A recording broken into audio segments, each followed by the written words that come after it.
Welcome to PS news. ముందుగా headlines చూద్దాం. 1.23 లక్షల కోట్ల పీపీపీ ప్రాజెక్టులపై సీఎం చంద్రబాబు సమీక్ష. రాష్ట్రంలో 260 పీపీపీ ప్రాజెక్టులు అమల్లో ఉన్నాయని అధికారుల వెల్లడి. పోర్టులు, ఎయిర్పోర్టులు, రహదారుల ప్రాజెక్టులపై సీఎం కీలక ఆదేశాలు. మేడారం అభివృద్ధి పనులను వేగంగా పూర్తి చేయాలని మంత్రి సీతక్క ఆదేశం. సమ్మక్క సారాలమ్మ జాతర ఏర్పాట్లపై అధికారులతో మంత్రి సమీక్ష. భక్తులకు మెరుగైన సౌకర్యాలపై అధికారులకు కీలక సూచనలు. నాణ్యతతో అన్ని అభివృద్ధి పనులు పూర్తి చేయాలని సీతక్క ఆదేశం. పార్లమెంట్ సమావేశాలపై ఎంపీలకు జగన్ కీలక దిశానిర్దేశం. రాష్ట్ర ప్రయోజనాల అంశాలను పార్లమెంట్ లో బలంగా ప్రస్తావించాలని జగన్ సూచన. రైతులు, యువత సమస్యలపై గట్టిగా గళం వినిపించాలని ఎంపీలకు ఆదేశం. స్కూల్ హోంవర్క్ వివాదంపై ఎమ్మెల్యే రాజాసింగ్ ఆగ్రహం. హోంవర్క్ లో కల్మా, సూరహ్ ఫాతిహా రాయాలన్న ఘటనపై తల్లిదండ్రుల ఆందోళన. ఘటనపై విద్యాశాఖ పోలీసులు వెంటనే చర్యలు తీసుకోవాలని డిమాండ్. వివాదాస్పద ఉపాధ్యాయుని విధుల నుంచి తొలగించిన పాఠశాల యాజమాన్యం.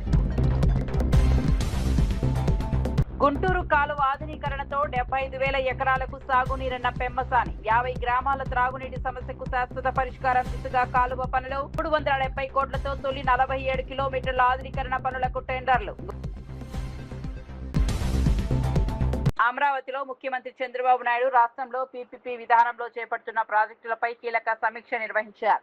పోర్టులు, షిప్ యార్డులు, ఎయిర్పోర్టులు, పర్యాటక ప్రాజెక్టులు సహా మొత్తం 260 ప్రాజెక్టులను పీపీపీ కింద అమలు చేస్తున్నట్లు అధికారులు వివరించారు. పరిశ్రమలు, మౌలిక సదుపాయాలు, పురపాలక, పర్యాటకం, వైద్య కళాశాలలు, రహదారులు, సౌర విద్యుత్ రంగాల్లో 1,23,229 కోట్ల విలువైన ప్రాజెక్టులు పురోగతిలో ఉన్నాయని తెలిపారు. ఈ ప్రాజెక్టులను సుస్థిర అభివృద్ధి నమూనాలు అమలు చేయాలని ముఖ్యమంత్రి అధికారులకు ఆదేశించారు.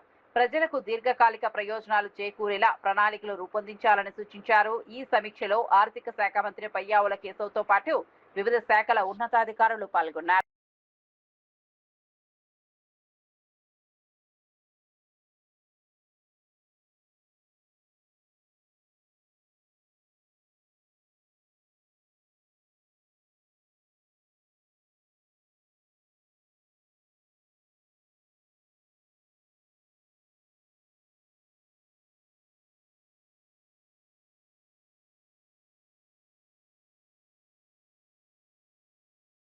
వరంగల్ ఎయిర్పోర్ట్ అభివృద్ధి క్రెడిట్ పూర్తిగా బీఆర్ఎస్ ప్రభుత్వానిదే చెందుతుందని మాజీ ఎమ్మెల్యే నన్నపనేని నరేందర్ అన్నారు. బీఆర్ఎస్ హయాంలోనే 253 ఎకరాల భూమిని సేకరించి ఎయిర్పోర్ట్ అథారిటీ ఆఫ్ ఇండియాకు అప్పగించామని గుర్తు చేశారు. పనులు ప్రారంభం కావడానికి ముందే ఎన్నికలు రావడంతో ప్రాజెక్టు పూర్తి కాలేదన్నారు.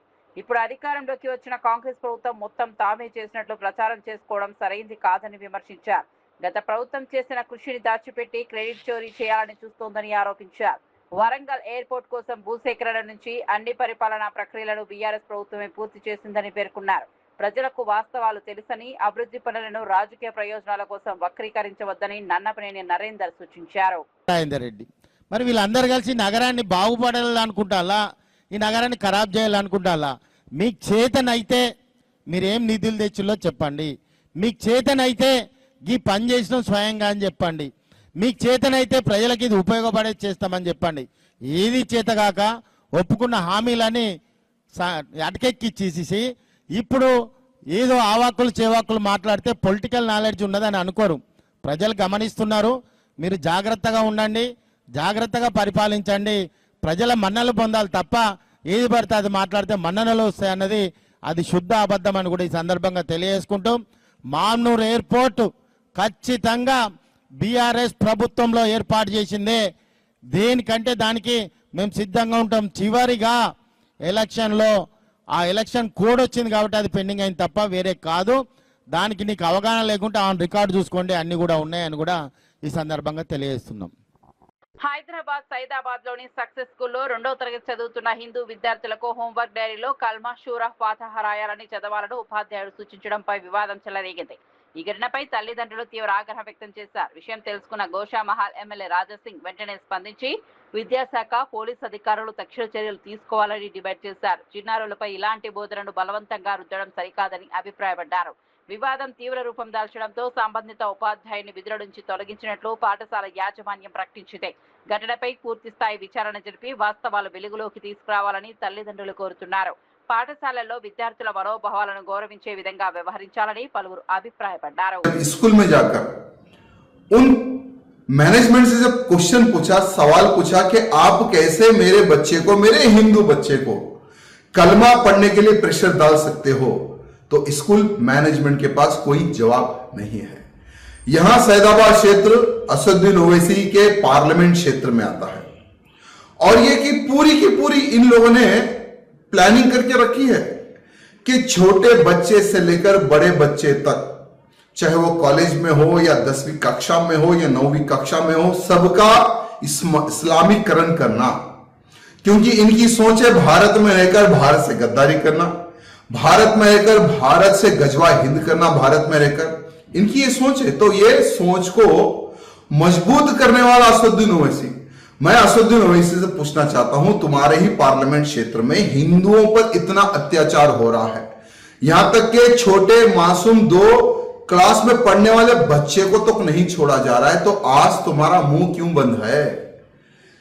किसी भी राज्य में जब मुसलमानों पर कुछ हो जाता है, चाहे वो आतंकी मुसलमान क्यों ना हो, चाहे वो आतंकी मुसलमान का इनकाउंटर क्यों ना हो जाता है, तो तुरंत मीडिया में आकर असदुद्दीन ओवैसी पुकारना चालू करता है। तो आज उसी के पार्लियामेंट क्षेत्र में, असदुद्दीन ओवैसी के पार्लियामेंट क्षेत्र में एक 2 साल के हिंदू मासूम बच्चे को कलमा पढ़ने के लिए स्कूल मैनेजमेंट ने जब प्रेशर डाला, तो आज असदुद्दीन ओवैसी यहां सवाल क्यों नहीं उठा रहा है कि वो स्कूल पर प्रतिबंध लगे, वो मैनेजमेंट के ऊपर पुलिस केस हो, उनको जेल भेजा जाए? वो नहीं बोलेगा। क्यों? क्योंकि उसी के लोग हैं जो ये षड्यंत्र कर रहे हैं। मैं हमारे कलेक्टर साहिबा एवं मुख्यमंत्री रेवंत रेड्डी से निवेदन करना चाहता हूं कि इस प्रकार से स्कूलों के अंदर हिंदुओं को जबरन अगर कलमा पढ़ाने का अगर प्रयत्न किया जाएगा, उन स्कूलों पर कार्रवाई हो, उन स्कूलों को सीज किया जाए और भविष्य में इस प्रकार का कोई कांड ना हो, उस प्रकार से कोई कानून बनाए, ये मैं मुख्यमंत्री रेवंत रेड्डी से निवेदन करना चाहता हूं। साथ ही साथ मैं मेरे हिंदू भाई बंधुओं से कहना चाहूंगा कि अपने बच्चों को स्कूल डालने से पहले यहां देख लो कि वो स्कूल के अंदर कौन है, कहीं कोई बुरके वाली तो नहीं है, कहीं कोई टोपी वाला तो नहीं है जो हमारे बच्चों को जबरन कलमा पढ़ाएगा। थोड़ा यह ध्यान रखकर आप लोग अपने बच्चों को स्कूल में डालिए, ये मैं आप सबसे निवेदन करना चाहता हूं। సికింద్రాబాద్ మల్కాజిగిరి కమిషనరేట్ పరిధిలో సంచలనం సృష్టించిన హనీ ట్రాప్ నకిలీ పోలీసుల కిడ్నాప్ దోపిడీ కేసును అల్వాల్ పోలీసులు ఛేదించారు. ఈ కేసులో పరారీలో ఉన్న 3 నిందితులను హర్యానా, చండీగఢ్ ప్రత్యేక ఆపరేషన్ నిర్వహించి అరెస్ట్ చేశారు. ఇప్పటికే మరో 2 నిందితులు జ్యుడిషియల్ కస్టడీలో ఉండటంతో మొత్తం 5గురిని అదుపులోకి తీసుకున్నారు. వ్యాపారవేత్త సిద్ధార్థను నకిలీ పోలీసులుగా నటిస్తూ కిడ్నాప్ చేసి తుపాకీతో బెదిరించి బంగారు ఆభరణాలు, ల్యాప్టాప్, మొబైల్ ఫోన్ దోచుకున్నట్లు పోలీసులు తెలిపారు. అనంతరం కుటుంబ సభ్యులను బెదిరించి 18 లక్షలు వసూలు చేసినట్టు వెల్లడించారు. చండీగఢ్లో స్పా సెంటర్లు ఎక్కువగా ఉంటాయి, అక్కడ అమ్మాయిలు కూడా దొరుకుతారు అనేటువంటి ఉద్దేశంతో అతను ఎక్కువగా ఏదైనా అఫెన్స్ చేసే డబ్బులు వస్తే అక్కడికి వెళ్తూ ఉంటాడు. సో ఈ రఘురాజవరం ముందు తెలిసిన తర్వాత మళ్ళీ ఫర్దర్ వేరే అఫెన్స్లో డబ్బులు వస్తే అతనికి చండీగఢ్ వెళ్తాడు.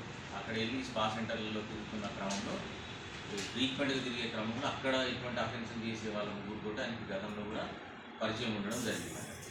సో నార్త్ ఇండియన్స్ ఎవరైతే హర్యానాకు సంబంధించినటువంటి వాళ్ళు ఉన్నారో, సునీల్, ఫౌజీ అని చెప్పేసి, విక్కీ సంధు అని, తర్వాత సర్పంచ్ రాజేష్ అని, వీళ్ళ ముగ్గురు కూడా అక్కడ వ్యక్తులతో తనకు పరిచయం ఉంటుంది. సో ఈ నవంబర్ ముందు అక్కడికి వెళ్ళినప్పుడు వాళ్ళకు కూడా ఎక్స్ప్లెయిన్ చేయడం జరుగుతుంది. చేసి ఈసారి అఫెన్స్లో వాళ్ళని కూడా తీసుకొద్దామని చెప్పేసి, సో స్ట్రైట్ అవే వాళ్ళు నవంబర్ 13వ తారీఖున అక్కడ చండీగఢ్ నుంచి ఒక స్కార్పియో వెహికల్ రెంట్ తీసుకొని బయలుదేరడం జరుగుతుంది. అదే స్కార్పియో వెహికల్లో ఇక్కడికి వచ్చిన తర్వాత నవంబర్ 14వ తారీఖు నాడు ఈ ఏమని ఎవరైతే ఉన్నారో నా రఘురాజ వర్మ, ఇతనికి ఇంకో గర్ల్ ఫ్రెండ్ ఉంటుంది మాధవిలత అని, సో ఆమెతోటి ఫోన్ చేపిస్తాడు. చేపించు కొంచెం మంచిగా మాట్లాడేసి మాకు వీసా కావాలండి, పర్సనల్ కలుస్తాను అని చెప్పంటే, కంప్లైంట్ కూడా కొంచెం వీక్నెస్ ఉండడంతో నమ్ముతాడు. నమ్మి 14వ తారీఖు 7 గంటల తర్వాత పలానా తోటికి రమ్మంటే అల్వాల్ ఏరియాలోనే కొంచెం రిమోట్ ఉన్న ఏరియాకు రమ్మని చెప్తాడు. ఇతను అక్కడికి వెళ్తాడు. వెళ్ళగానే ఇక్కడ కార్పిలో వీళ్ళందరూ రెడీగా ఉంటారు. ఈ సిద్ధార్థ చౌదరి దాంట్లో బలవంతంగా తీసుకొని తీసుకెళ్తారు. వెళ్ళగానే ఇనిషియల్గా మేడారం అభివృద్ధి పనుల్లో నిర్ణీత గడువులో నాణ్యతతో పూర్తి చేయాలని రాష్ట్ర మంత్రి ధనసరి అనసూయ సీతక్క అధికారులను ఆదేశించారు. జిల్లా కలెక్టర్ బోర్కడే హేమంత్ సహదేవరావుతో కలిసి మేడారం హరిత హోటల్లో అభివృద్ధి పనుల పురోగతిపై సమీక్ష సమావేశం నిర్వహించారు. మౌలిక సదుపాయాల కల్పన, పెండింగ్ పనులు, భక్తులకు మెరుగైన సౌకర్యాలపై సంబంధిత శాఖల అధికారులతో చర్చించారు. సమ్మక్క సారాలమ్మ జాతరకు వచ్చే భక్తులు ఎలాంటి ఇబ్బందులు లేకుండా అన్ని పనులను వేగవంతం చేయాలని సూచించారు. ప్రతి పనిని నాణ్యతతో పూర్తి చేసి అవసరమైన సౌకర్యాలు కల్పించాలని అధికారులకు ఆదేశాలు జారీ చేశారు. సమావేశంలో జిల్లా ఎస్పీ, ఐటీడీఏ ప్రాజెక్టు అధికారి, అటవీ శాఖ అధికారులు, ప్రజాప్రతినిధులు, పూజారులు తదితరులు పాల్గొన్నారు. మంత్రి నారా లోకేష్ వ్యాఖ్యలకు వైఎస్ఆర్సీపీ నేత రాచమల్లి శివప్రసాద్ రెడ్డి ఘాటు కౌంటర్ ఇచ్చారు. వ్యవసాయం దండగాని చెప్పింది చంద్రబాబేనని, రైతును గౌరవించి వ్యవసాయాన్ని పండుగలా మార్చాలన్నది దివంగత ముఖ్యమంత్రి వైఎస్ రాజశేఖర రెడ్డి ఆలోచన అని పేర్కొన్నారు. రైతు భరోసా కేంద్రాలను ఏర్పాటు చేసి రైతులకు అన్ని విధాలా అండగా నిలిచింది జగన్ ప్రభుత్వమేనని తెలిపారు. పంట నష్టం జరిగిన నెల రోజుల్లోనే పరిహారం చెల్లించి రైతులకు భరోసా కల్పించిందని చెప్పారు. పంటల బీమా అమలు చేసి రైతులకు రక్షణ కల్పించడంతో పాటు వ్యవసాయ విద్యుత్ భారం లేకుండా చర్యలు తీసుకున్నది జగన్ ప్రభుత్వమేనని పేర్కొన్నారు. రైతుల సమక్షంలో రైతుల సంక్షేమంలో వైఎస్ఆర్సీపీ ప్రభుత్వ పనులను ప్రజలు మరోరని రాచమల్లు శివప్రసాద్ రెడ్డి వ్యాఖ్యానించారు. ముందుకేసి తండ్రి కంటే గొప్పగా రైతులకు మేలు చేసే ప్రయత్నంలో భాగమే 1924 మధ్య కాలంలో ఎన్నో రైతుల కోసము కార్యక్రమాలు తీసుకొచ్చినాడు. రైతు భరోసా కేంద్రాలు నెలకొల్పింది ఆయన. రైతు భరోసా కేంద్రాలను నెలకొల్పింది ఆయన. గ్రామాన వ్యవసాయానికి సంబంధించిన సలహా ఇచ్చేదాని కోసం ఉద్యోగస్తులను సలహాదారులుగా అక్కడ నియమించింది ఆయన. విత్తనాలు, ఎరువులు, మందులు వారి గ్రామాల్లోనే సజావుగా సక్రమంగా పంపిణీ చేసింది ఆయన. ప్రకృతి వైపరీత్యాల వల్ల పంట నష్టం జరిగితే ఒక్క నెల గడువు లోపల రైతులకు నష్టపరిహారాన్ని చెల్లించింది ఆయన. ఈ క్రాప్ ఇన్సూరెన్స్ చేసింది ఆయన. పండించిన పంటలకు మద్దతు ధర ఇచ్చినది జగన్మోహన్ రెడ్డి. అన్నిటికంటే ముఖ్యంగా మీకు ఎవ్వరికి రాని ఆలోచన ఇవన్నీ ఆయన చేసినట్టు. సంవత్సరానికి ఒకసారి పంట సహాయానికి 13,500 రూపాయల డబ్బులు ఇచ్చింది జగన్మోహన్ రెడ్డి. వ్యవసాయ పనిముట్లను సక్రమంగా పంచింది జగన్మోహన్ రెడ్డి. విద్యుత్ భారం కాకుండా రైతులకు చేసింది జగన్మోహన్ రెడ్డి. ఈయన రైతు ద్రోహి అంట. రాయలసీమకు నీళ్ళు ఇవ్వకుండా, వ్యవసాయానికి సాగునీరు ఇవ్వకుండా అన్యాయం చేసినటువంటి రైతు ద్రోహి చంద్రబాబు నాయుడు. రైతుల గురించి ఏ రోజు పట్టించుకోలేదనేది ఎంత పచ్చి నిజమో ఆ నిజానికి ప్రత్యక్ష సాక్ష్యం ఈరోజు రాజధానిలో మీ నాయన చేస్తూ ఉండే, మీ ప్రభుత్వం చేస్తూ ఉండే తతంగం ఏమిటి లోకేష్? రైతుల దగ్గర నుంచి బలవంతంగా కొట్టి తిట్టి భూములు లాక్కుంటున్నారు. పండించిన పంటలేకి బుల్డోజర్లు పెట్టి పంట నాశనం చేసి భూములు లాక్కుంటున్నారు. ఏ రైతులైనా మీకు భూములు ఇవ్వకపోతే గన తొవ్వేస్తున్నారు, నీళ్లతో నింపుతున్నారు, కరెంటు తీసేస్తున్నారు, రోడ్లు వేస్తున్నారు. మొన్న ఒక రైతు భార్య, ఓ ఇల్లాలు కంట నీరు పెడుతూ మాట్లాడిన మాటలు మనందరం చూసినాం ప్రజలారా. ఆషాఢ బోనాల ఉత్సవాల సందర్భంగా గోల్కొండ జగదాంబిక అమ్మవారికి ప్రభుత్వం తరపున మంత్రులు పొన్నం ప్రభాకర్, కొండా సురేఖ పట్టు వస్త్రాలు సమర్పించారు. లంగర్ హౌస్ చౌరస్తా నుంచి ఆలయానికి చేరుకున్న మంత్రులు ప్రత్యేక పూజలు నిర్వహించి అమ్మవారికి పట్టు వస్త్రాలు అర్పించారు. అనంతరం మంత్రి పొన్నం ప్రభాకర్ మాట్లాడుతూ సీఎం రేవంత్ రెడ్డి నాయకత్వంలో ప్రభుత్వం బోనాల ఉత్సవాలను అత్యంత వైభవంగా నిర్వహిస్తోందన్నారు. రాష్ట్ర వ్యాప్తంగా 3,000 ఆలయాలకు నిధులు మంజూరు చేసి భక్తులకు ఎలాంటి అసౌకర్యం కలగకుండా ప్రత్యేక ఏర్పాట్లు చేసినట్టు తెలిపారు. భద్రత, పారిశుద్ధ్యం, త్రాగునీరు, రవాణా వంటి అన్ని సౌకర్యాలను సమన్వయంతో కల్పిస్తున్నామని చెప్పారు. తెలుగు సంస్కృతి సాంప్రదాయాలకు ప్రత్యేకగా నిలిచే బోనాల పండుగను విజయవంతం చేయడానికి ప్రభుత్వం పూర్తి సహకారం అందిస్తోందని మంత్రి స్పష్టం చేశారు.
పార్లమెంట్ సమావేశాల నేపథ్యంలో వైఎస్ఆర్సీపీ కేంద్ర కార్యాలయంలో పార్టీ అధ్యక్షుడు వైఎస్ జగన్మోహన్ రెడ్డి అధ్యక్షతన పార్లమెంటరీ పార్టీ సమావేశం జరిగింది.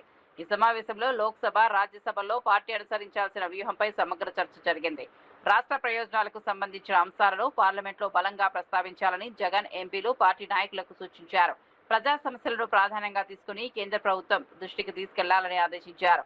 ఆంధ్రప్రదేశ్ కు సంబంధించిన పెండింగ్ అంశాలు, ప్రత్యేక అవసరాలు, రైతులు, యువత, సంక్షేమ పథకాలపై పార్లమెంట్లో గట్టిగా గళం వినిపించాలని పేర్కొన్నారు. ప్రజా ప్రయోజనాల విషయంలో పార్టీ రాజీ పడదని, ప్రతి అంశాన్ని సమర్థవంతంగా ప్రస్తావించాలని జగన్ స్పష్టం చేశారు. ప్లస్ మన వాళ్ళందరికీ కూడా పార్టీలో ఉన్న చిన్న కార్యకర్త నుంచి సెంట్రల్ ఆఫీస్ దాకా ప్రతి నాయకుడు కూడా నియోజకవర్గ స్థాయి నుంచి రాష్ట్ర స్థాయి దాకా ప్రతి నాయకుడితో కూడా కార్యకర్తలు కూడా అనుసంధానమై కూడా ఉంటాడు. ఎందుకనంటే ఇక్కడ పోస్ట్ చేసే ప్రతి కంటెంట్ కూడా మన పార్టీలో ప్రతి ఒక్కరికి కూడా ఇది అందుబాటులో ఉంటుంది. కాబట్టి క్షేత్రస్థాయిలో ప్రజలు ఎదుర్కొంటా ఉన్న సమస్యలు కానీ, కార్యకర్తలు పోలీసుల ద్వారా హెరాస్మెంట్ ఎదుర్కొంటా ఉన్న ఇబ్బందులు కానీ, పార్టీకి సంబంధించిన ఇలాంటి ఏ అంశాలైనా కూడా ఈ యాప్ ద్వారా నేరుగా ఒకరితో ఒకరం టచ్లో ఉండగలుగుతాం. ఈ యాప్లో ఇంకొకటి మంచి విషయం ఏమిటి అంటే, పార్టీలో మనం నిర్వహించే ప్రతి సమావేశము, పార్టీ నిర్వహించే ప్రెస్ మీట్లు, ముఖ్యమైన కార్యక్రమాలు, అధికారిక ప్రకటనలు ఇవన్నీ కూడా నేరుగా లైవ్ ఫీడ్ కూడా ఈ యాప్లో ప్రతి కార్యకర్తకు కూడా అందుబాటులో ఉండే కార్యక్రమం కూడా జరుగుతుంది. సో ఇవన్నీ ఉపయోగకరంగా ఉంటాయి. ఫ్యూచర్లో కూడా ఇంకా ఈ యాప్ను ఇంకా కొంత బలపరుస్తూ కార్యకర్తలు ఏదైనా ఇబ్బందులు పడినా కూడా ఇబ్బంది పడ్డ కార్యకర్తకు తోడుగా ఉండే కార్యక్రమం కూడా రాబోయే రోజుల్లో ఈ యాప్ ద్వారా ఉపయోగపడుతుంది. మన డిజిటల్ డైరీ కూడా మన పార్టీకి సంబంధించి ఎవరైనా కూడా ఎక్కడైనా ఈ పోలీస్ హెరాస్మెంట్ వల్ల కానీ ఇంకొకరి హెరాస్మెంట్ వల్ల కానీ నష్టపోయిన ప్రతి కార్యకర్త కూడా డిజిటల్ డైరీలో ఏ రకంగా అయితే తాను నమోదు చేస్తూ ఉన్నాడో ఆ డిజిటల్ డైరీని కూడా దీంట్లోకి అనుసంధానం కూడా చేస్తాం. సో ఈ యాప్లోకి వస్తే డిజిటల్ డైరీ కూడా అందుబాటులో ఉంటుంది. సో ఇది బేసిక్లీ ఒక సూపర్ యాప్. సో మనదే ఒక ప్లాట్ఫామ్ క్రియేట్ చేస్తూ ఉన్నాం. సో ఒకవైపున మనం ఈ మిగతా ప్లాట్ఫామ్స్లో సోషల్ మీడియా పోస్టింగ్స్లో సోషల్ మీడియా వాళ్ళ మీద చర్యలు ఏదైతే తీసుకుంటా ఉన్నారో అవన్నీ కూడా ఆ ప్లాట్ఫామ్స్కు రిప్రజెంట్ చేసి అవి అండూ చేసే కార్యక్రమాలు ఎలాగూ మనం చేస్తూ ఉంటాం. ఆ ప్లాట్ఫామ్సే కాకుండా ఈ ప్లాట్ఫామ్ ఒక సూపర్ ప్లాట్ఫామ్ కింద ఎవరు ఆపలేని విధంగా మనం ఒక సూపర్ యాప్ను మన ప్లాట్ఫామ్ కింద మనం తీసుకొచ్చుకుంటా ఉన్నాం. సో మన ప్రతి కార్యకర్త కూడా పార్టీతో నిత్యం అనుసంధానమై ఉంటాడు. దీని ద్వారా హైదరాబాద్ కూకట్పల్లిలో ఏపీ ట్రావెల్స్ కార్గో సర్వీసెస్ కొత్త వాహనాలను ఎమ్మెల్యే మాధవరం కృష్ణారావు ప్రార్థనలు నిర్వహించి ప్రారంభించారు. ఈ సందర్భంగా సంస్థ ప్రతినిధి రాజేష్ కుమార్ రెడ్డి మాట్లాడుతూ 2019లో టేక్ ఓవర్ చేసిన కార్గో సర్వీసును విజయవంతంగా అభివృద్ధి చేస్తున్నామని తెలిపారు. ప్రారంభంలో 22 వాహనాలతో సేవలు ప్రారంభించగా ప్రస్తుతం 22 సంఖ్య 41కు చేరిందన్నారు. వినియోగదారులకు నాణ్యమైన సేవలు అందించడమే తమ ప్రధాన లక్ష్యమని చెప్పారు. 100% కస్టమర్ సంతృప్తితో ముందుకు సాగుతున్నామని వెల్లడించారు. ఎలాంటి సమస్య వచ్చినా ఎమ్మెల్యే మాధవరం కృష్ణారావు కుటుంబ సభ్యుడిగా అండగా నిలుస్తున్నారని కృతజ్ఞతలు తెలిపారు. భవిష్యత్తులో మరిన్ని ప్రాంతాలకు కార్గో సేవలు విస్తరించి ఉపాధి అవకాశాలు కూడా పెంచుతామని సంస్థ ప్రతినిధులు పేర్కొన్నారు.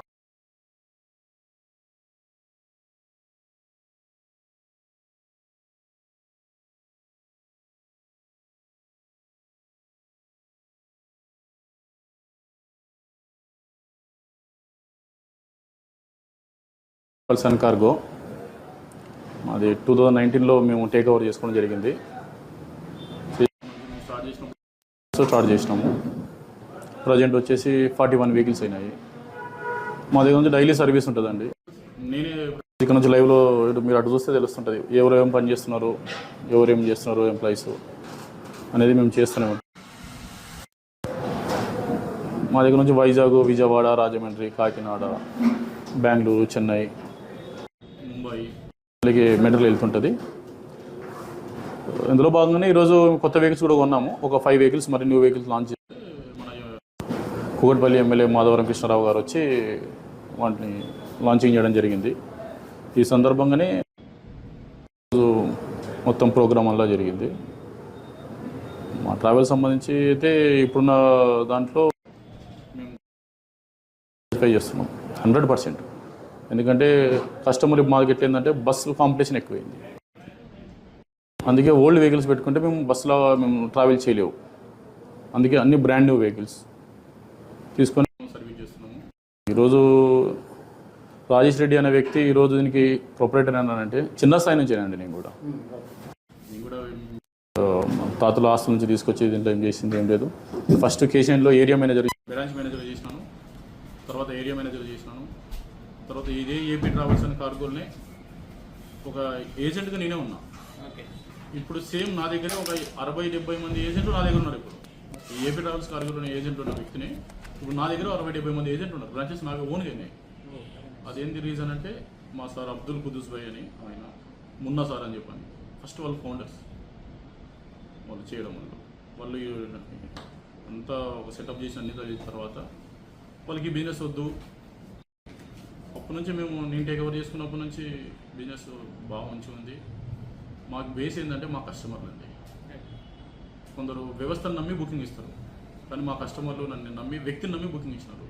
అంటే చెప్పుకోతే హైబాబు సార్ కానీ, ప్రభాకర్ సార్ కానీ, ఇంకా చాలామంది పేరు చెప్తూ పోతే వన్ బై వన్ పోతే దాదాపు 100 మెంబర్స్ ఉంటారు. ఒక వ్యక్తిని నమ్మి ఇంత బుకింగ్ ఇచ్చినారు. ఈరోజు రాజేష్ రెడ్డి ఒక 200 మందికి ఎంప్లాయ్మెంట్ ఇచ్చినారు అంటే కారణం మా కస్టమర్లు. వాళ్ళు నాకు ఎప్పుడు దేవుళ్ళు. మాకు ఏ ప్రాబ్లం వచ్చినా మా ముందుండి నడిపించే మా ఎమ్మెల్యే తండ్రి సమానుడు, ఆయనకి ఎప్పుడు రుణపడి ఉంటాం. ప్రత్యేకించి ఎలాంటి సర్వీసెస్ ఏపీ ట్రావెల్స్ కార్గోస్ అంటే ప్రత్యేకించి ఎలాంటి సర్వీసెస్ వస్తున్నాయి? అంటే జనరల్ గుడ్స్ అండి, ఎన్ని గుడ్స్ మేము తీసుకెళ్తాం విత్ బిల్. వితౌట్ బిల్ నేను నాట్ యాక్సెప్ట్. నేనేమిటి పర్యవేక్షణ ఇస్తుంటా విత్ బిల్ ఏదైనా సరే. నేను కమిట్మెంట్ డెలివరీ ఇస్తాం. మాకు 100 బ్రాంచ్ 200 బ్రాంచ్ మేము ఓపెన్ చేయలేదు, చేయం కూడా. మేము ప్రజెంట్ 3 months వరకు మాకున్న బ్రాంచెస్ 40 బ్రాంచెస్ అయ్యింది. స్టిల్ ఈరోజు 55 బ్రాంచెస్ అయినాయి. ఎందుకంటే మేము ఆంధ్ర రూట్ ఫుల్ సక్సెస్ చేసినాం. నెక్స్ట్ రూట్ ఏంటి? మదనపల్లి, కడప, రాయచోటి, అనంతపురం, ధర్మవరం. ఇప్పుడు ఆ రూట్ కోసం ఈ వెహికల్స్, ఈ 5 వెహికల్స్ కస్టమర్ సాటిస్ఫాక్షన్ కోసం. పాలమూరు రంగారెడ్డి ఎత్తిపోతల పథకాన్ని కాంగ్రెస్ ప్రభుత్వం నిర్లక్ష్యం చేస్తోందని మాజీ మంత్రి సింగిరెడ్డి నిరంజన్ రెడ్డి ఆరోపించారు. పాలమూరు బెడ్డిరెడ్డి చెప్పుకునే సీఎం రేవంత్ రెడ్డి 2.5 ఏళ్లుగా ఈ ప్రాజెక్టు ఒక్క సమీక్ష కూడా నిర్వహించలేదని విమర్శించారు. బీఆర్ఎస్ హయాంలో నార్లాపూర్, ఏదుల, వట్టెం, కరివెన, ఉదండాపూర్ రిజర్వాయర్లను నిర్మించి 68 టీఎంసీల సామర్థ్యాన్ని అందుబాటులోకి తీసుకొచ్చామని తెలిపారు. 145 మెగావాట్ల సామర్థ్యంతో ప్రపంచ స్థాయి పంపులను ఏర్పాటు చేశామని గుర్తు చేశారు. కాంగ్రెస్ నాయకులు గతంలో కోర్టులు, ట్రిబ్యునళ్లతో కేసులు వేసి ప్రాజెక్టును అడ్డుకున్నారని ఆరోపించారు. ఇప్పుడు రైతుల ప్రయోజనాల కోసం ప్రాజెక్టును పూర్తి స్థాయిలో వినియోగంలోకి తీసుకురావాలని ప్రభుత్వాన్ని డిమాండ్ చేశారు. ఏ పని ఎంత అయింది, ఎంత కావాల్సింది, ఎంత నిధులు ఇస్తే ఎన్ని రోజుల్లో పూర్తి అవుతుంది అనేటువంటి ఒక్క డైరెక్షన్ కూడా ఇంజనీర్లకి ఇవ్వకుండా ఒట్టిగా వాపసు వచ్చేసాం. వస్తూ ఏం మాట్లాడతారు? ఎట్లా నింపుతామండి? భూసేకరణ గాంధీ ఎట్లా నింపుతాం? ఇట్లా మాట్లాడొచ్చునా? ఓ ప్రభుత్వ అధినేత ఇంత బాధ్యతారహితంగా మాట్లాడొచ్చునా? ఏమంటారు దీన్ని? నెగ్లిజెన్స్ అంటారా? ఏమనాలి? దీనికి ఏం పదాలు వాడాలో నాకు అయితే అర్థమైతలేదు. కాబట్టి ఈ పాలమూరు ప్రాజెక్టులో 27,000 ఎకరాల భూసేకరణ పూర్తి చేసి మేము దిగిపోయే నాటికే 32,000 కోట్ల రూపాయల విలువైనటువంటి పనులను చేసినాం. ఆ పనులు ఏవేవి అంటే 5 రిజర్వాయర్లు కట్టినాం. ప్రజలకు తెలిసినవైనా మళ్ళొకసారి చెప్పాలి కాబట్టి నేను చెప్తున్నాను. నార్లాపూర్, ఏదుల, వట్టెము, కర్వెన, ఉదండాపూర్ 5 రిజర్వాయర్లు కట్టినాం. ఈ 5 రిజర్వాయర్ల యొక్క ఇంపౌండింగ్ కెపాసిటీ, నీళ్లు ఆగి ఉండేటువంటి కెపాసిటీ 68 టీఎంసీలు. 68 టీఎంసీల సామర్థ్యం ఉండేటువంటి 5 రిజర్వాయర్లను కట్టినాం. ఈ 5 రిజర్వాయర్ల యొక్క కట్టల యొక్క లెంత్ ఏవైతే ఉందో రిజర్వాయర్ల 75 కిలోమీటర్లు. 5 రిజర్వాయర్ల కట్టల యొక్క లెంత్ వచ్చేసి 75 కిలోమీటర్లు. కట్టాలంటే మామూలు కట్టలు కావు, మీరు చూస్తే ఆశ్చర్యపోతారు. 15, 18, 17 టీఎంసీల రిజర్వాయర్ల కట్టాలు ఎంత ఎత్తు ఉండాలో మీరు ఒకసారి ఆలోచించేయండి. పైన 4 లైన్ రోడ్ అంత ఉంటాయి కట్టాలు, ఒక్కొక్కటి వెడల్పు 30, 40, 50 మీటర్ల ఎత్తులో ఉండేటువంటి ఉన్నాయి. అక్కడ ఉండేటువంటి గ్రేడియంట్ లెవెల్స్ని బట్టి వీటన్నింటి దగ్గర సర్జ్ పూల్స్, పంపింగ్ కోసం అవసరమైనటువంటి ఎలక్ట్రోమెకానికల్ వర్క్స్ అన్నీ కూడా కంప్లీట్ చేసి 34 పంపులను ఫిట్ చేసినాం. ఒక్కొక్క పంపు 145 మెగావాట్ల పంపు ఒక్కొక్కటి. పాలమూరు రంగారెడ్డిలో ఒక పంపు 145 మెగావాట్లు అంటే ఒక పంపు 2 లక్షల హార్స్ పవర్ల మోటార్ అన్నమాట. ప్రపంచంలోనే హైడ్రో ఎలక్ట్రిసిటీ ప్రాజెక్టులో వాడేటువంటి పంపులు ఇంతకు పెద్దవి ఉన్నాయి, కానీ లిఫ్ట్ ఇరిగేషన్లకు వాడేటువంటి పంపులలో ఈ మోతాదు 145 మెగావాట్ల కెపాసిటీ ఉండేటువంటి పంపులు ప్రపంచంలోనే ఎక్కడ లేవు. KCR government, Telangana government was the pioneer in this. వీటిని చూడడం కోసం, వీటి ఆపరేషన్ చూడడం కోసం, వీటి ఇన్స్టాలేషన్స్ చూడడం కోసం, వీటి ఎఫిషియన్సీని చూడడం కోసం విదేశాల నుంచి ఇంజనీర్లు వచ్చిపోయినారు. కానీ ఇక్కడ ఉండేటువంటి కాంగ్రెస్కు, ముఖ్యమంత్రికి, ఆయన పార్టీ నాయకులకు, వాళ్ళ ప్రజాప్రతినిధులకు కళ్ళు కనిపించవు, అర్థం కూడా కాదు. గుంటూరు కాలువ విస్తరణ, ఆధునీకరణ పనులు పూర్తయితే దాదాపు 75,000 ఎకరాలకు సాగునీరు అందడంతో పాటు 50 గ్రామాల త్రాగునీటి సమస్యకు పరిష్కారం లభిస్తుందని కేంద్ర సహాయ మంత్రి డాక్టర్ పెమ్మసాని చంద్రశేఖర్ తెలిపారు. గుంటూరు జిల్లా కొత్త మల్లాయపాలెంలో ఎమ్మెల్యే బూర్ల రామాంజనేయులతో కలిసి కాలువ విస్తరణ పనులను ఆయన పరిశీలించారు. రాష్ట్ర ప్రభుత్వం సాగునీటి ప్రాజెక్టులను వేగంగా అమలు చేస్తోందని పేర్కొన్నారు. తొలి 47 కిలోమీటర్ల ఆధునీకరణ పనులకు 370 కోట్ల అంచనాలతో టెండర్ల ప్రక్రియ ప్రారంభమైనట్టు వెల్లడించారు. త్వరలోనే నిర్మాణ పనులు ప్రారంభమవుతాయని తెలిపారు. వ్యవసాయ అభివృద్ధి, గ్రామీణ ప్రాంతాలకు త్రాగునీటి భద్రత కోసం ఈ ప్రాజెక్టును ప్రజలు సహకరించాలని ఆయన విజ్ఞప్తి చేశారు. ఈ రోజున పోలవరం కూడా మీరు చూస్తా ఉన్నారు. యుద్ధ ప్రాతిపదికన ముఖ్యమంత్రి గారు ప్రతి నెల రివ్యూస్ తీసుకుంటూ, అదేవిధంగా నిమ్మల రామానాయుడు గారు దాన్ని కూడా వచ్చే సంవత్సరం ఎట్టి పరిస్థితుల్లో చేయాలనే ఉద్దేశంతో పరుగులు పెట్టిస్తా ఉన్నారు. అవి కూడా అయితే మన చుట్టుపక్కల అనేక 1,50,000 ఎకరాలకు పైగా ఈ పంటలకి మళ్ళీ రెండో పంట వేసుకోవడానికి ఇబ్బంది లేకుండా ఉంటుంది, రైతులకు ఆదాయం పెరిగేటువంటి పరిస్థితి. గుంటూరు ఛానల్ తీసుకుంటే మనకి ఇందులో 2 కావాలి. ఎక్స్టెన్షన్ కావాలి, 47 కిలోమీటర్ తర్వాత ఎక్స్టెన్షన్, అదేవిధంగా మొత్తం ముందున్నటువంటి 47 కిలోమీటర్లకి మోడర్నైజేషన్. రాష్ట్రం ఆర్థిక ఇబ్బందుల్లో ఉన్న ఏ రాష్ట్రం ఈ దేశంలో ఉన్నటువంటి సంక్షేమ పథకాలు ఇస్తూ కూడా వీటిని కూడా సాగునీటి ప్రాజెక్టులు ముందుకు తీసుకెళ్లేటువంటి పరిస్థితి తీసుకున్నాం. అంటే ఇక్కడే కాదు, రాష్ట్రం అంతా కూడా. అందులో భాగంగా గుంటూరు ఛానల్ ల్యాండ్ అక్విజిషన్ కి మనకి 70 కోట్ల వరకు ఫేజ్ 1 తీసుకుంటే 28 కోట్లు రైతులకు ఇచ్చి, పాత రేట్లకే అప్పుడు వచ్చినటువంటి కాంట్రాక్టర్ గారిని మనం రిక్వెస్ట్ చేసి వర్కులు స్టార్ట్ చేశాం. అవి కూడా ప్రతి నెల ఒక 10 కోట్ల రూపాయలు ట్రెజరీ నుంచి వచ్చే విధంగా చేసి వచ్చే 5-6 నెలల్లో దీన్ని ఒక రూపం తీసుకొస్తాం. ఎక్స్టెన్షన్. తెలంగాణ రాష్ట్రంలో ఎంతో వైభవంగా నిర్వహించే ఆషాఢ బోనాల మహోత్సవాలకు రంగం సిద్ధమైంది. ఈ నెల 19న ఆషాఢం తొలి ఆదివారం గోల్కొండ శ్రీ జగదాంబ మహంకాళి అమ్మవారి ఆలయంలో జరిగే బోనాల పండుగతో రాష్ట్ర వ్యాప్తంగా బోనాల ఉత్సవాలు ప్రారంభంగానున్నాయి. ఈ సందర్భంగా ముఖ్యమంత్రి రేవంత్ రెడ్డి సారథ్యంలో రాష్ట్ర ప్రభుత్వం అన్ని శాఖల అధికారులతో కలిసి విస్తృత ఏర్పాట్లు చేపట్టింది. భక్తులకు ఎలాంటి అసౌకర్యం కలగకుండా త్రాగునీరు, పారిశుద్ధ్యం, విద్యుత్, వైద్య సేవలు, ట్రాఫిక్ నియంత్రణ, భద్రత వంటి అన్ని అంశాలపై ప్రత్యేక దృష్టి సారించింది. ఆలయ కమిటీలు, నిర్వాహకులు, పోలీస్ శాఖ, జీహెచ్ఎంసీతో పాటు సంబంధిత శాఖలతో సమన్వయం చేస్తూ జాతరను విజయవంతంగా నిర్వహించేందుకు ప్రభుత్వ యంత్రాంగం కృషి చేస్తోంది. భాగ్యనగరంలో వెల్లివిరుస్తోన్న ఆధ్యాత్మిక శోభ, దిల్లం బల్లెం సప్పుళ్ళు, డప్పుల మోతలు, జోగినీల ఆధ్యాత్మిక నృత్యాలు, పోతురాజుల వీరోచిత విన్యాసాలు, శివసత్తుల పూనకాలతో ఎటు చూసిన భక్తి పారవస్యం దర్శనమిస్తుంది. ఘటాల వైభవోపేత ఊరేగింపులు, రంగురంగుల తొట్టెల సమర్పణలు, గోల్కొండ నుంచి లాల్ దర్వాజా వరకు ప్రతి వీధి అమ్మవారి నామస్మరణతో పులకరిస్తుంది.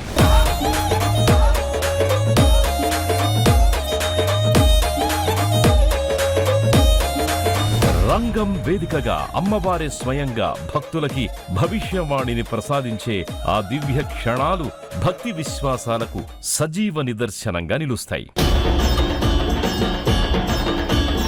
ఆషాఢ మాసంలో వైభవంగా ప్రారంభమయ్యే ఈ మహోత్సవం 2026 జూలై 16వ తేదీన గోల్కొండ శ్రీ జగదాంబిక అమ్మవారికి సమర్పించే తొలి బోనంతో మొదలవుతుంది. జూలై 21న బల్కంపేట శ్రీ ఎల్లమ్మ పోచమ్మ అమ్మవారి కళ్యాణోత్సవం మరియు బోనాల సమర్పణ. ఆగస్టు 2న సికింద్రాబాద్ ఉజ్జయిని మహంకాళి అమ్మవారి లష్కర్ బోనాలు. ఆగస్టు 9 లాల్ దర్వాజా సింహవాహిని మహంకాళి అమ్మవారి బోనాలు. ఆగస్టు 13వ తారీఖుతో బోనాల మహాజాతర ముగింపు. దశాబ్దాల చారిత్రక వైభవం కలిగిన మన బోనాల పండుగను గౌరవ ముఖ్యమంత్రి వర్యులు శ్రీ ఏ రేవంత్ రెడ్డి గారి నేతృత్వంలో దేవాదాయ ధర్మాదాయ శాఖ మంత్రులు శ్రీమతి కొండా సురేఖ గారి సారథ్యంలో బోనాల పండుగను మన ప్రజా ప్రభుత్వం ఎంతో ప్రతిష్టాత్మకంగా నిర్వహిస్తోంది. కోట్లాది రూపాయల నిధులతో ఆలయాలన్నింటినీ సర్వాంగ సుందరంగా అలంకరించింది. వచ్చే భక్తులకు ఎలాంటి ఇబ్బందులు కలగకుండా అన్ని ఏర్పాట్లు చేయడం జరిగింది. ప్రభుత్వం తరఫున ప్రజా ప్రతినిధులతో అమ్మవార్లకి పట్టు వస్త్రాలు సమర్పించడం జరుగుతుంది.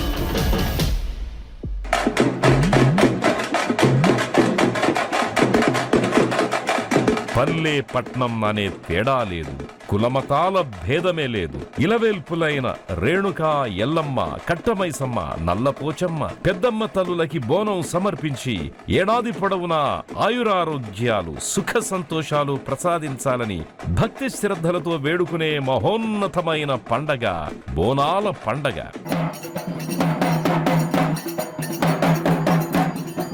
బోనం అంటే కేవలం అన్నం కాదు, సృష్టికి మూలమైన ఆదిశక్తికి సమర్పించే భక్తి నివేదన. ప్రతి బోనం వెనుక అచంచలమైన విశ్వాసముంది. ప్రతి అడుగులో అమ్మవారి ఆశీర్వాదముంది. ప్రతి డప్పు మోతలో తెలంగాణ గుండె చప్పుడు వినిపిస్తుంది.